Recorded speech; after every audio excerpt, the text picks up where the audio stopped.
What's up, guys? Longer video today, so I have my hot drink with me. This one is on content bombardment. So, when you first board the truth train, as I like to call it, you're on the caboose. It's crazy. Okay? It's like you just took the red pill and you're coming to terms with the truth of how the world is, independently of how you feel about it. But you haven't quite learned how to manage yourself in that process, you know? So you took the red pill, but there's still some black pill rage going on, you know? There's a sense in which you feel, oh God, this is true, but it's just not fair, you know? And so what you do is you react. And you post a lot of stuff all over your social media, your Instagram story, whatever. Memes, statistics, headlines of articles, whatever the case is. But simply being able to observe something and knowing what to do about it and actually really understanding it even are very different things. And so today I want to go through 5 steps that you can take to check yourself in that process. First of all, to determine whether or not you really are on the truth train, if you really do have an accurate perception for how the world is. And secondly, if you do, then how to manage yourself in that process, or at least to check up on whether or not you're managing yourself well.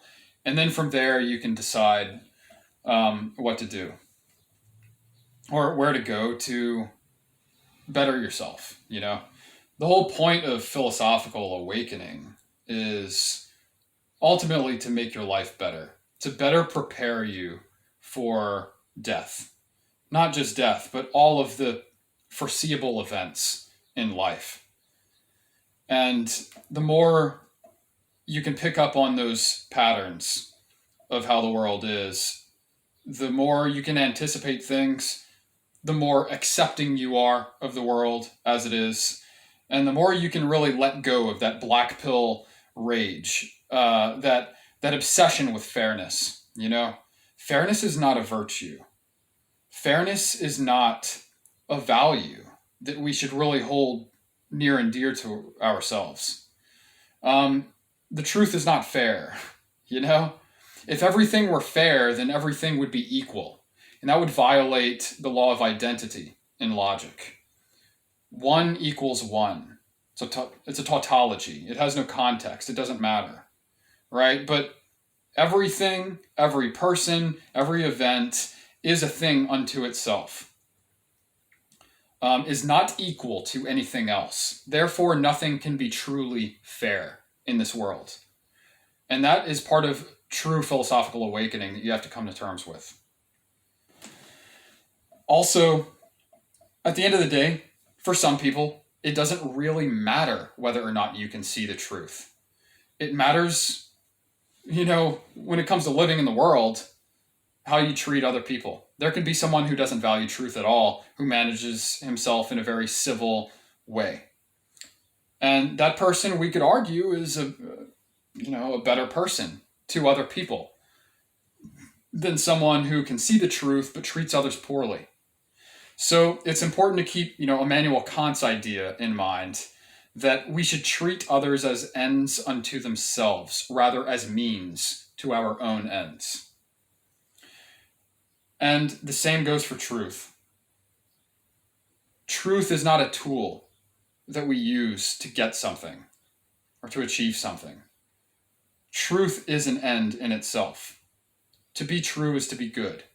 To be one with that, to be accepting of that, is to be truly accepting of yourself, your own faculties, of others, and to understand that you can't control anything. So I'll go ahead with these 5 points. Uh, the first thing is, and this is a necessary condition for being on the truth train. If you do not understand this distinction, you are not on the right path. You are not even on the caboose car of the train. Okay? Where it's crazy, where it's like a crack house. But you're not even given a seat there if you don't see this. That is the difference between political truth and philosophical truth. We could also call this the difference between scientific truth and philosophical truth. We could also call this the difference between fact and truth with a capital T. Ludwig Wittgenstein said of the difference between science and philosophy that science deals with objects, philosophy deals with concepts. All objects are instances of a concept, or manifestations of a concept, but not all concepts have a corresponding object. So what you have on the level of political truth, of scientific truth, of economic truth, is something that can be measured, quantified, something that has sense data, something that we can touch, taste, smell, see, whatever. But without a grounding, without a broader context, without our ability to apply a moral decision to applying it, it is meaningless. Facts in themselves are meaningless.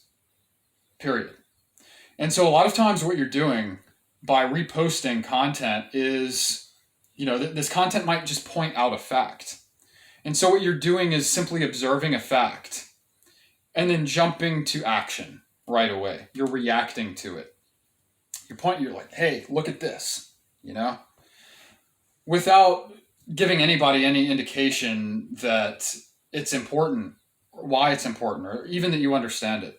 More on that later. But you have to understand the difference between, political truth and philosophical truth. If you participate in a debate on the political level, you're reducing yourself to being on the same playing field as your opponent. It's not to say that your opponent shouldn't have a platform. We're not looking to censor and deplatform people. Just take the actual moral high road here. If you really can see the philosophical truth, the pattern, conceptual truth of the matter, then you are above the level of the mere fact. So don't give the people who only see the facts home field advantage. Also doesn't mean you should speak over them, be condescending. You can, if you want to, if you want to make a joke about it or something, you kind of have to be condescending in that sometimes. But still, don't play their game. You're reducing yourself to that, to that level of analysis. On some level, you're saying this shallow level of political analysis that you're taking here is enough to reach truth. So I'm going to counter it with the same type of evidence, the same level of evidence. No. Philosophical truth isn't even about evidence. This is another thing. It's about presuppositions and assumptions. What forms the basis of the argument itself? What can we take for granted? What do we not question? It's not about what you question. It's about what you not question, what you take for granted as a basis for your argument, on which to found the evidence itself. So don't get caught up in the evidence. Assess the assumption, your own assumptions, their assumptions. Okay? If you can't do that, you're not on the truth train. Stay out of it.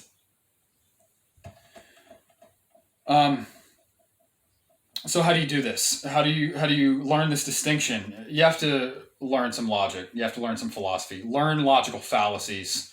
Learn the rules of inference and implication, formal logic. Read philosophers and really think critically about it. Decide for yourself, what is this philosopher not questioning? And the more you do that, the better you get at all of that. The more you'll see that all philosophies boil down to one of two positions. Either truth exists or relativism. And I'll give you a hint.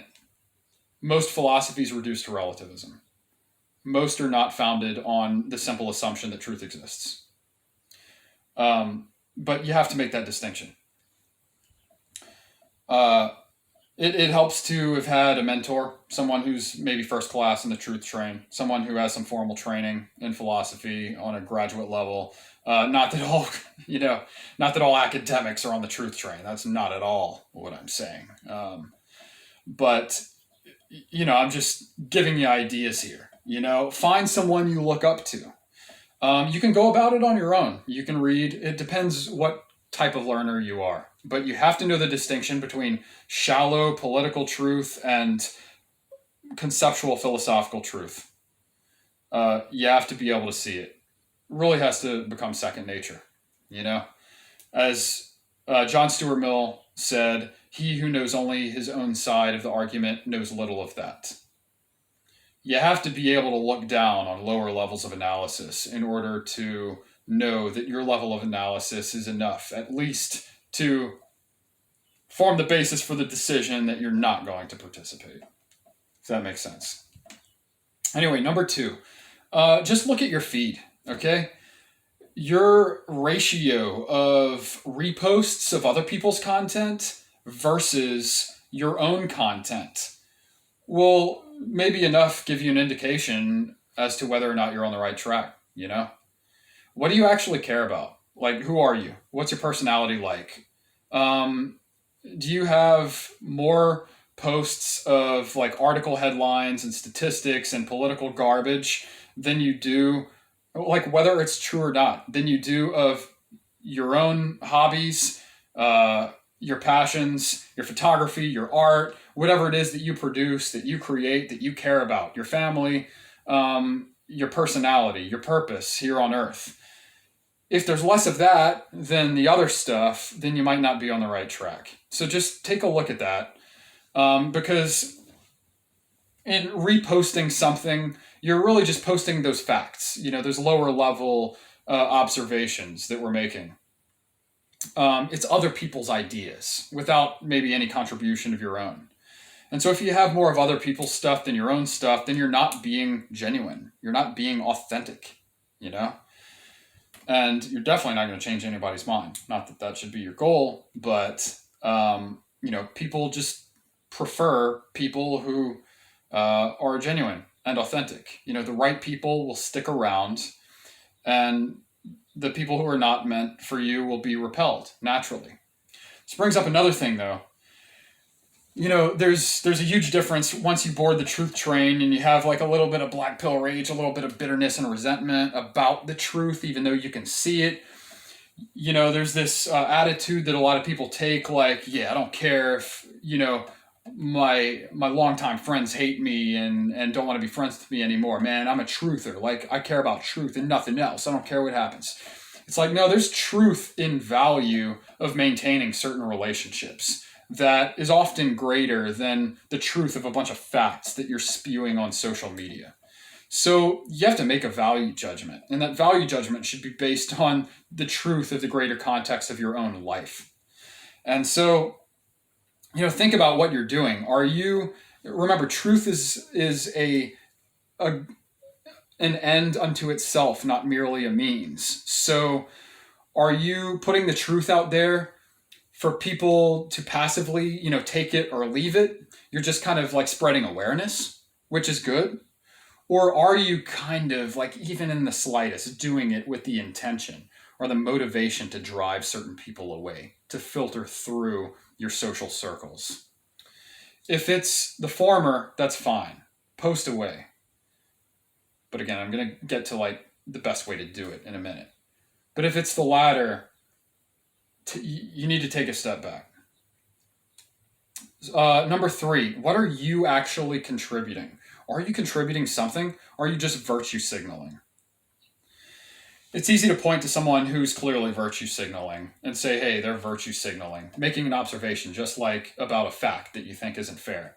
But in in that process, you're doing the same thing. You're actually calling attention to yourself. So there's a very fine line, again, in appearance, between pointing out something that's true for the sake of itself, or even for the sake of helping others. Not that, that's always the best endeavor to take either. And doing so to call attention to yourself. So check yourself. Are you actually virtue signaling and pointing out, like this SJW, who's clearly virtue signaling about some stupid political, social issue? Also, and this is a hard pill to swallow, but do you actually have any talent? Are you actually creative? Are you actually adding something of your own to the content that you're posting? Look, it's fine to post a meme. It's fine to post like a headline of an article or something, but you should give other people some indication that you've read it, you've thought about it, you've understood it, and that you have thoughts of your own to contribute to it. So, do you have any talent? Can you put this idea into your own art? Can you put it into a structure of your own? I'll give Made by Jim Bob a shout out. He takes truths that we can observe that are not mere facts. They're deep contradictions about, political positions that are very popular today. And he puts them in a talented way in the form of a very crude, hard line, two-dimensional comic strip, And it's really funny. So add some humor in there. Milo Yiannopoulos says that no one can resist the truth wrapped in a tight joke. I think there's some truth to that. Be funny, because humor indicates that you're human. That you can connect with people, that you actually have an intention to bring joy to people, even if the truth underlying it isn't so nice. So there's great value in humor. Also do so with wisdom, gives people some indication that you know what the hell is going on. Don't just BuzzFeed, quick fire, press that one button to repost. It's so easy. And then be done with it. And then do that 20 or 30 or 40 times in a day. Nobody wants to look at that shit, Put some of your own thought into it, which actually requires some time and will actually maybe filter through and tell you whether or not you actually agree with it or actually have a thought of your own underlying it, whether it really resonates with you. So if it's the case of an article headline or something, read the article and then type one sentence as a caption, either adding something to it or showing why you agree with it or why you disagree with it, Put some degree of originality into it, even if you're not talented, even if you're not creative, because most people are not. And that's just a psychological fact. So humor and wisdom and indicating that you have critically thought about things is very important. All right. Fourth, psychology. Psychology of this whole content bombardment. Look, you can't change other people's minds. And this is a good segue from the whole humor, showing people that you're human thing. Is that teaching, I've taught philosophy on the college level. I can tell you that it doesn't matter how true what you're saying is. It's not going to resonate with people at all unless you've connected with them. Teaching is about connecting, not about informing. It's about the person you're dealing with. It's not about the information that you're giving.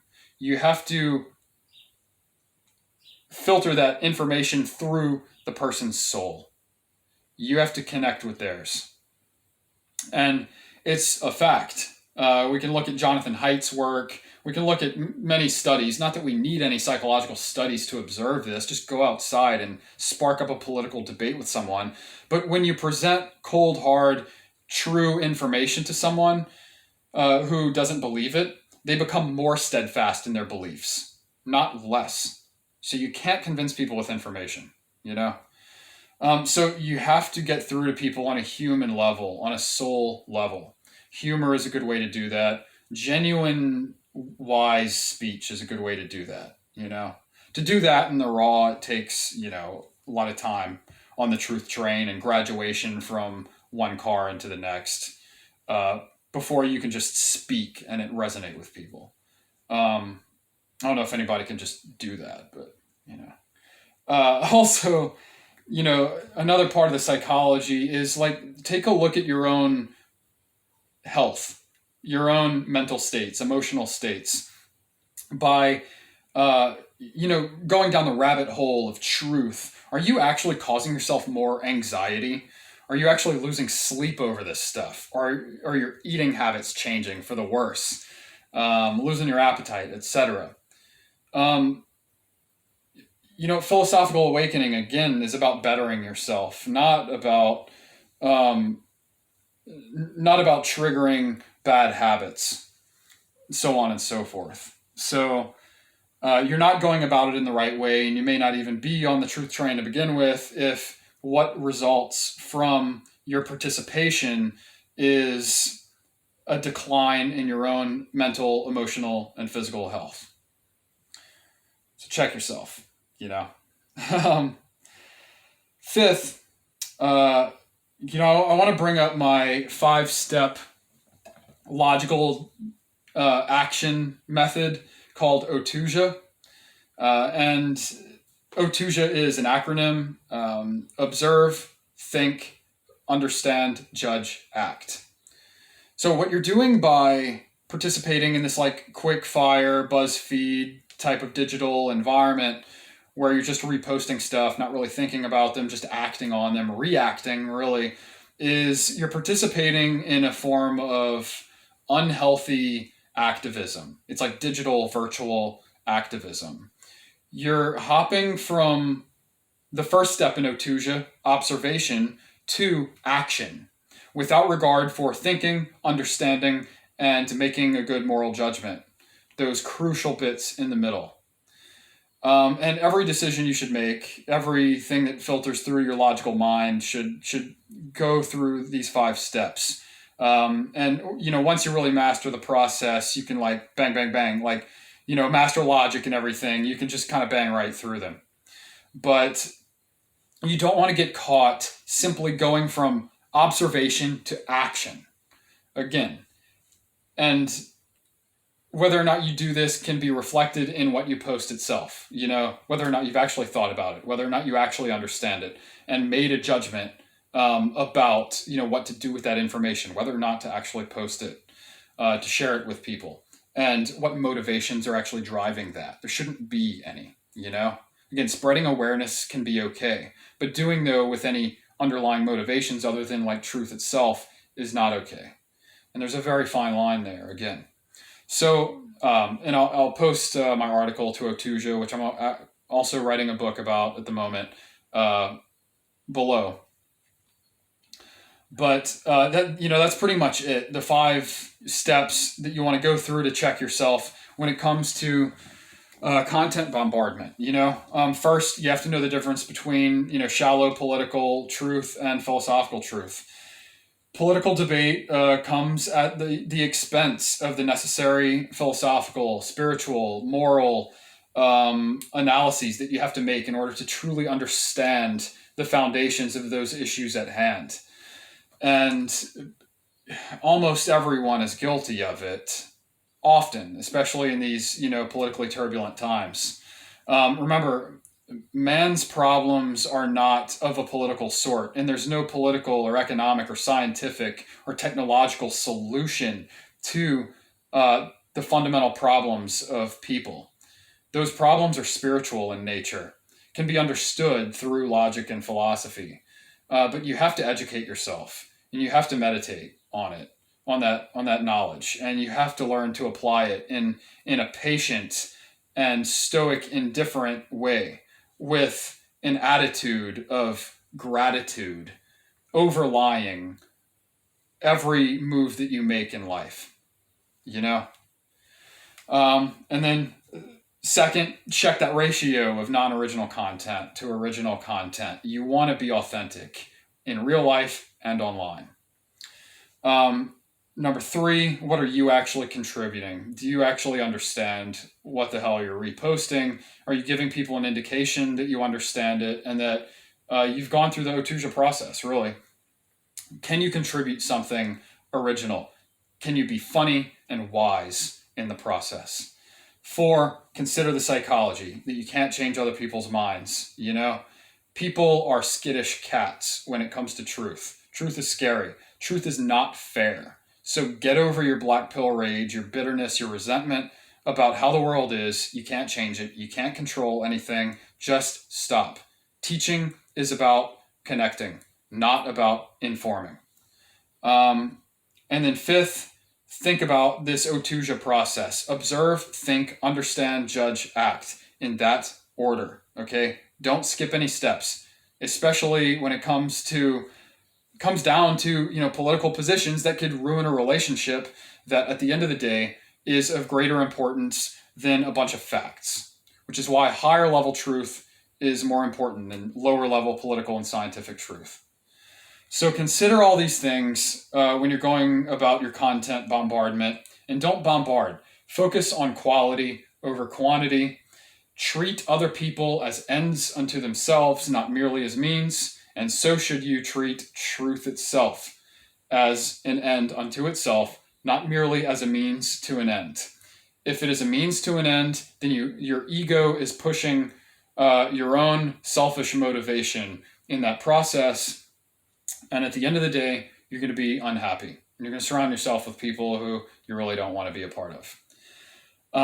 So anyway, my name's Britton Frost. I'm a writer, philosophizer in my own right.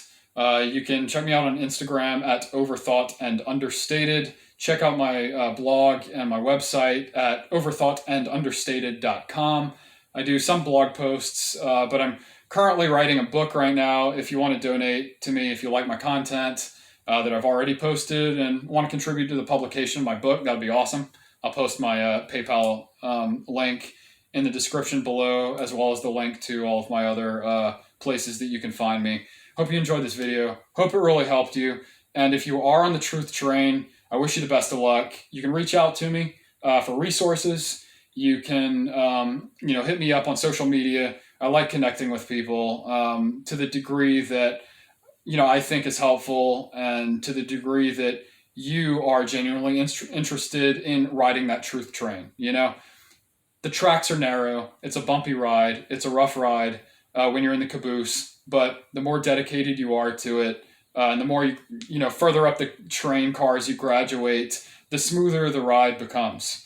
And just know that you're only along for the ride. You're always just a passenger. It's maybe Jesus Christ who's conducting the bitch. So you can't control where truth is headed. That's why acceptance, stoic mindset, grateful attitude are of crucial importance to carry with you on your truth journey. So thanks for watching. See you in the next video, guys. Cheers.